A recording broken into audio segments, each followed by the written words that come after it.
Казань, подход 135,225. Хорошего полета вам, до свидания.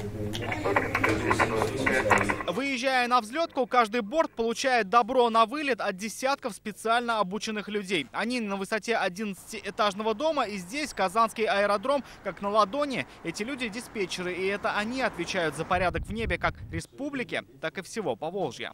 Нам посчастливилось и самим хоть на чуточку ощутить себя в роли авиадиспетчеров. Конечно, трогать нам, непрофессионалам, здесь ничего нельзя, зато можно посмотреть и послушать, как регулируется порядок в небе. Цветные метки на экране – это самолеты, которые реально сейчас летят, и за них отвечают работающие здесь диспетчеры. Зеленый цвет – полет нормальный, красный – обрати внимание. На их мониторах реальная картина воздушного пространства. В 10 часов по Гринвичу здесь минимум 5 бортов. Кто-то заходит на посадку, кто-то готовится к вылету.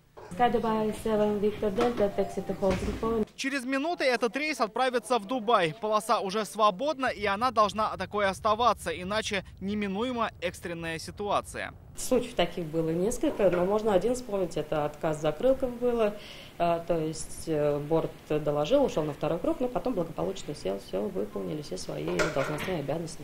Эти люди обязаны быть готовыми и к такому, поэтому в часы, когда они не за наблюдением, диспетчеры работают за тренажерами. После отдых и подготовка к следующему выходу в эфир.